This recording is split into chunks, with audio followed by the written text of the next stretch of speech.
महाराष्ट्रातील प्रत्येक नोंदीत बांधकाम कामगारांसाठी ज्यांनी शिष्यवृत्ती योजनेचा आतापर्यंत लाभ घेतला आहे किंवा ते आता भविष्यामध्ये शिष्यवृत्ती योजनेचा लाभ घेणार आहेत, त्यांच्यासाठी सगळ्यात मोठी धक्कादायक बातमी आज आपल्या समोर आली आहे, ज्यामध्ये बांधकाम कामगार योजनेअंतर्गत महाराष्ट्र इमारत व इतर बांधकाम कामगार कल्याणकारी मंडळाने सगळ्यात मोठे बदल आपल्या समोर घडून आणलेले आहेत.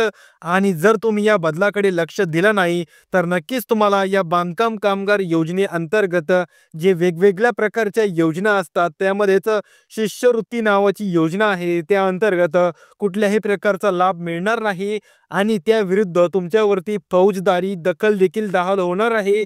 त्यामुळे तुम्हाला जर या संदर्भातील काही शंका असतील तर आजच्या या बातमीमध्ये तुम्हाला संपूर्ण तुमच्या शंका दूर केल्या जाणार आहेत. त्याच प्रकारे योजनांबद्दलची माहिती देखील दिली जाणार आहे. त्यामुळे जर तुम्ही चॅनलवरती नवीन असताल तर आत्ताच व्हिडिओला लाईक करून घ्या आणि आपल्या चॅनलला देखील सबस्क्राईब करून घ्या, की जेणेकरून आपल्या या चॅनलवरती फक्त आणि फक्त बांधकाम कामगार योजनेअंतर्गत जे संपूर्ण व्हिडिओ अपलोड होत असतात. आणि यामध्ये सगळ्यात महत्त्वाची गोष्ट म्हणजे काल 2 दिवसापूर्वी महाराष्ट्र सरकारकडे नोंदित पण बोगस कामगारांसंदर्भातील त्यांच्या विरोधात गुन्हा दाखल झालेला आहे आणि त्यांच्यावरती फौजदारी गुन्हा देखील दाखल होणार आहे. तुम्हाला यापासून कसं वाचायचं आहे ते देखील सांगितलं जाणार आहे. जर तुम्ही खरे बांधकाम कामगार असाल तर तुमच्यासाठीच आजचा हा व्हिडिओ आहे, त्यामुळे व्हिडिओला शेवटपर्यंत पहा. त्या अगोदर आपण जाणून घेणार आहोत की बांधकाम कामगार योजनेअंतर्गत नवीन योजना कोणत्या आलेल्या आहेत. या योजना पाहून झाल्यानंतर आपण बांधकाम कामगार योजनेअंतर्गत शिष्यवृत्ती अर्जात होत असणारे सगळ्यात महत्त्वाचे बदल आज आपण या आजच्या व्हिडिओमध्ये डिस्कस करणार आहोत, त्यामुळे व्हिडिओला शेवटपर्यंत पहा. आता कामगार मित्रांनो, बांधकाम कामगार योजनेअंतर्गत पुन्हा एकदा पेटी वाटप असू शकतो, भांडी वाटप संच, त्यानंतर या ठिकाणी उपयोगी वस्तू वाटप संच, त्याचप्रमाणे आर्थिक योजना, शैक्षणिक आणि आरोग्य योजना पुन्हा अर्ज सुरू झाले आहेत. म्हणजे जर तुम्हाला आतापर्यंत पेटी मिळाली नसेल तर पुन्हा एकदा तुमचा पेटी वाटप होणार आहे. त्यानंतर भांडी संच मिळाला नसेल तर या ठिकाणी भांडी संच देखील मिळणार आहे. आता काही कामगारांना असा प्रश्न होता की आम्ही एका घरामधूनच दोघं नवरा बायको या ठिकाणी बांधकाम कामगार आहोत, तर आम्हाला पेटी संच 2 वेळा मिळेल का? तर 100% तुम्हाला या ठिकाणी पेटीचे 2 संच मिळणार आहेत. त्याचप्रमाणे काहींना असा देखील प्रश्न होता की आम्ही एका घरामधून दोघं नवरा बायको आहोत, तर आम्हाला भांडी संच 2 मिळतील का? तर असं काहीही होणार नाही. जर नवरा बायको दोन्हीही बांधकाम कामगार असतील, समजा ते दोघंही बांधकाम कामगार आहेत, तर त्यांच्या घरामध्ये फक्त आणि फक्त या ठिकाणी एकच भांड्याचा संच वाटप होणार आहे. त्याचप्रमाणे उपयोगी वस्तू वाटप संच देखील चालू झालेला आहे. याचा फॉर्म कसा भरायचा ते देखील आपल्या मागच्या व्हिडिओमध्ये समजून सांगण्यात आलेलं आहे. आजच्या व्हिडिओमध्ये त्या संदर्भातील माहिती दिली जाणार नाही. हा व्हिडिओ संपल्यानंतर त्या संदर्भातील तुम्ही माहिती पाहू शकता, ज्यासाठी कागदपत्रे कोणकोणते लागतात, त्यानंतर फॉर्म कुठे भरायचा. कारण हा जो उपयोगी वस्तू संचचा फॉर्म आहे तो कुठल्याही एजंटकडे भरता येणार नाही. तुम्हाला तो डायरेक्ट तालुका सुधार केंद्र किंवा जिल्हा सुधार केंद्र या ठिकाणी जाऊनच भरावा लागणार आहे. त्यासाठी या संदर्भातील संपूर्ण माहिती जाणून घ्यायची असेल तर तुम्ही तो व्हिडिओ या व्हिडिओ संपल्यानंतर पाहू शकता. त्याचप्रमाणे आर्थिक योजना आहे. आता सर्वांनाच बांधकाम कामगार योजनेअंतर्गत ही जी आर्थिक योजना आहे यामध्येच अटल बांधकाम कामगार योजनेअंतर्गत तुम्हाला घरकुलचा लाभ घ्यायचा असेल तर ते देखील तुम्हाला व्हिडिओत मी आता समजून सांगणार आहे. 2 मिनिटच थांबा. आपण सर्वात अगोदर शैक्षणिक आणि आरोग्य योजना पुन्हा सुरू होत आहेत आणि त्यांचा लाभ कसा घ्यायचा ते सर्वप्रथम जाणून घेणार आहोत. आता आपण जाणून घेणार आहोत की बांधकाम कामगार योजनेअंतर्गत स्कॉलरशिप योजना संदर्भातील कोणते नवीन मोठे जे बदल झालेले आहेत ते कोणते आहेत आणि तुम्हाला याचा कसा लाभ घ्यायचा आहे. आता 15 जून 2025 पासून नवीन वर्षातील ज्या काही स्कॉलरशिपचे अर्ज भरणा मंडळाने सुरू केलेले आहेत, जर तुम्ही या नवीन 2025-26 या वर्षामध्ये नवीन वर्गामध्ये दाखल झाला असाल तर तुम्हाला देखील या नवीन वर्षाचे जे स्कॉलरशिपचे फॉर्म आहेत ते भरावे लागणार आहेत. जर तुम्ही बांधकाम कामगार योजनेअंतर्गत या अगोदर कधी स्कॉलरशिप योजनेचा लाभ घेतला होता, तर तुम्हाला या संदर्भातील संपूर्ण जी माहिती आहे ती माहिती असेलच.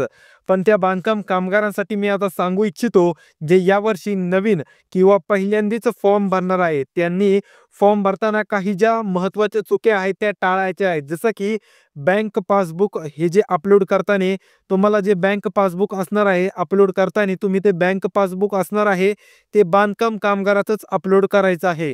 कुठल्याही प्रकारे तुम्ही या ठिकाणी विद्यार्थ्याचं बँक पासबुक अपलोड करायचं नाही. त्याचप्रमाणे तुम्हाला या ठिकाणी त्या विद्यार्थ्याचं आयडी कार्ड महत्त्वाचं असणार आहे. ते तुम्हाला 100% टाकावं लागणार आहे. त्यानंतर बोनाफाईड देखील महत्त्वाचं आहे. तुम्ही बोनाफाईड तर आणता, पण त्यावरती मेन गोष्ट आणायला विसरता. ती म्हणजे बोनाफाईडवरती तुम्हाला सब्जेक्ट लिहायचा असतो, की तुम्हाला हा बोनाफाईड कशासाठी पाहिजे. तुम्हाला त्या बोनाफाईडवरती सब्जेक्ट टाकताना काय करायचं आहे, की हा बोनाफाईड तुम्हाला महाराष्ट्र इमारत व इतर बांधकाम कामगार योजनेअंतर्गत जी बांधकाम कामगार स्कॉलरशिपची योजना असते, याचा लाभ घेण्यासाठी हा बोनाफाईड पाहिजे, असं तुम्ही त्या शिक्षकांना सांगितल्यानंतर ते व्यवस्थित मी सांगितलेल्या वाक्याला सब्जेक्टला एडिट करून व्यवस्थितरित्या तो सब्जेक्ट टाकतील.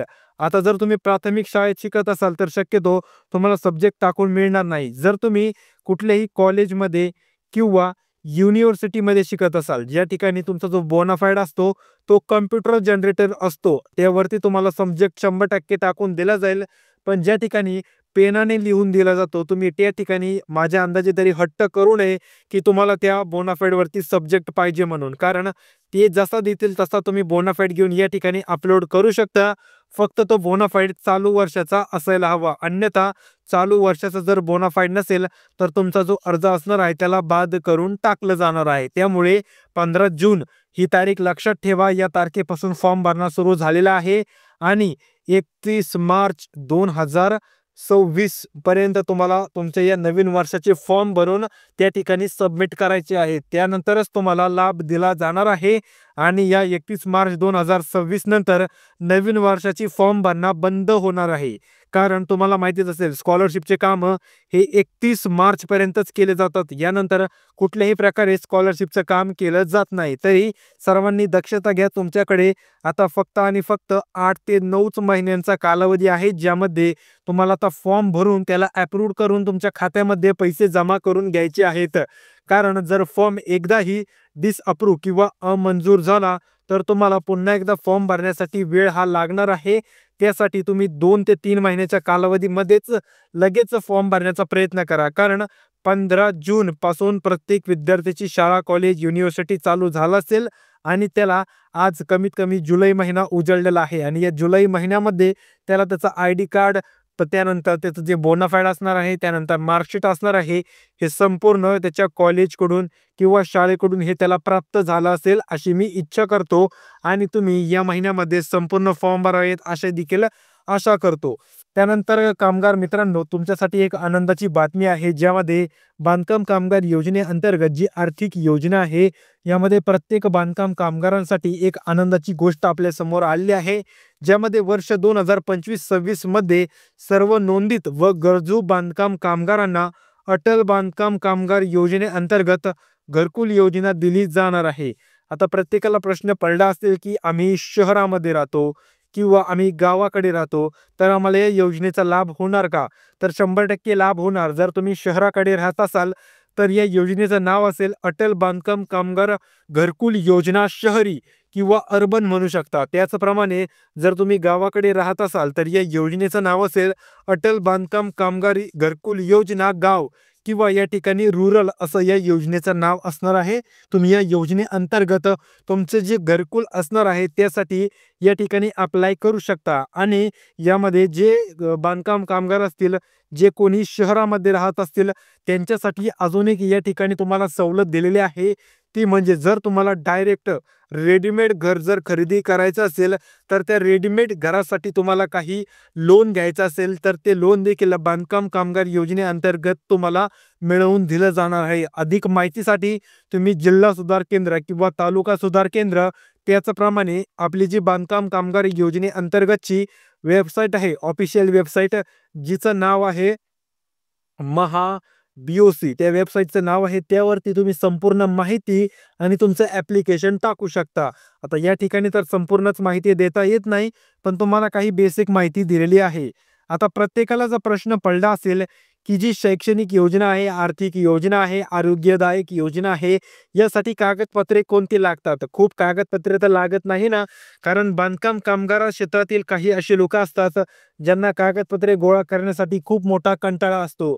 पण मित्रांनो, मी तुम्हाला आजच्या व्हिडिओमध्ये ऑफिशियल आपल्या ज्या वेबसाईटवरती कोणकोणते कागदपत्र लागतात, हे आता या ठिकाणी जाहीर झालेलं आहे आणि मी तुम्हाला तेच महत्त्वाचे कागदपत्र सांगणार आहे. पण ते संपूर्ण कागदपत्र जाणून घेण्यासाठी जर तुम्ही अजूनही या मराठमोळे व्हिडिओला लाईक केलं असेल, तर आत्ताच लाईक करून आपल्या या चॅनलला सबस्क्राईब करा, की जेणेकरून मी टाकलेला प्रत्येक महत्त्वाचा बांधकाम कामगार क्षेत्रातील व्हिडिओ सर्वात आधी तुम्हाला पाहायला मिळेल. आणि या व्हिडिओनंतर आपल्या चॅनलवरती घरकुल योजनेचा लाभ, तोही बांधकाम कामगार योजनेअंतर्गत 3 महिन्यामध्ये कसा घ्यायचा या संदर्भातील व्हिडिओ घेऊन येणार आहे.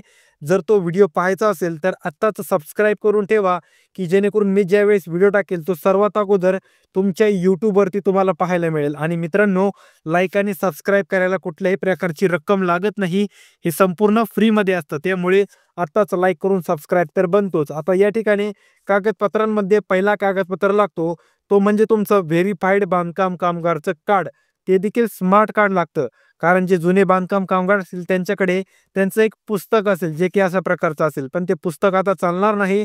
तुम्हाला pan card type smart card मिळालं असेल. ते तुम्हाला स्मार्ट कार्ड तुम्हाला या ठिकाणी लागणार आहे आणि तेच यानंतर तुमच्या प्रत्येक कामासाठी तुम्हाला उपयोगी ठरणार आहे.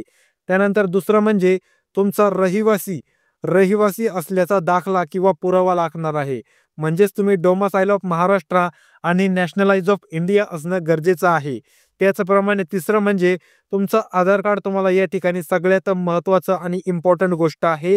त्यानंतर चौथं तुमचा डॉक्युमेंट असणार आहे, तो म्हणजे तुमचं पॅन कार्ड. बांधकाम कामगार क्षेत्रामध्ये तुम्हाला जर कुठल्याही प्रकारच्या योजनेचा लाभ घ्यायचा असेल, तर तुमचं पॅन कार्ड हे तुम्हाला मस्ट गरजेचं आहे. त्यानंतर तुमचं असणार आहे या ठिकाणी 5वा किंवा 4था डॉक्युमेंट, तो म्हणजे मित्रांनो रेशन कार्ड. रेशन कार्ड देखील खूप महत्त्वाचं आहे. त्यावरती तुम्हाला धान्य मिळत असो अथवा नसत मिळो, पण रेशन कार्ड या ठिकाणी सगळ्यात महत्त्वाचं आहे. मित्रांनो, हेच 5 महत्त्वाचे डॉक्युमेंट्स आहेत. जर तुम्हाला आर्थिक योजनेअंतर्गत सखोल बातमी लागत असेल, तर तुम्ही कमेंटमध्ये फक्त आणि फक्त आर्थिक योजना टाइप करा. मला आर्थिक योजना अशी कमेंट करा. यावरती एक संपूर्ण व्हिडिओ आणला जाईल, जो की मी पुढचा व्हिडिओ बनवणारच आहे. पण त्यामध्ये संपूर्ण कागदपत्रे, फॉर्म भरण्याची प्रोसेस आणि किती दिवसांमध्ये लाभ मिळेल या संदर्भातील संपूर्ण माहिती दिली जाईल. पण या व्यतिरिक्त काही प्रश्न राहिले असतील तर तुम्ही मला ते कमेंट बॉक्समध्ये विचारू शकता. तुमच्या प्रत्येक कमेंटचं उत्तर दिलं जाईल. आजच्या व्हिडिओमध्ये एवढंच. भेटूया अजून एक महत्त्वाच्या व्हिडिओमध्ये. तोपर्यंत रामकृष्ण हरी.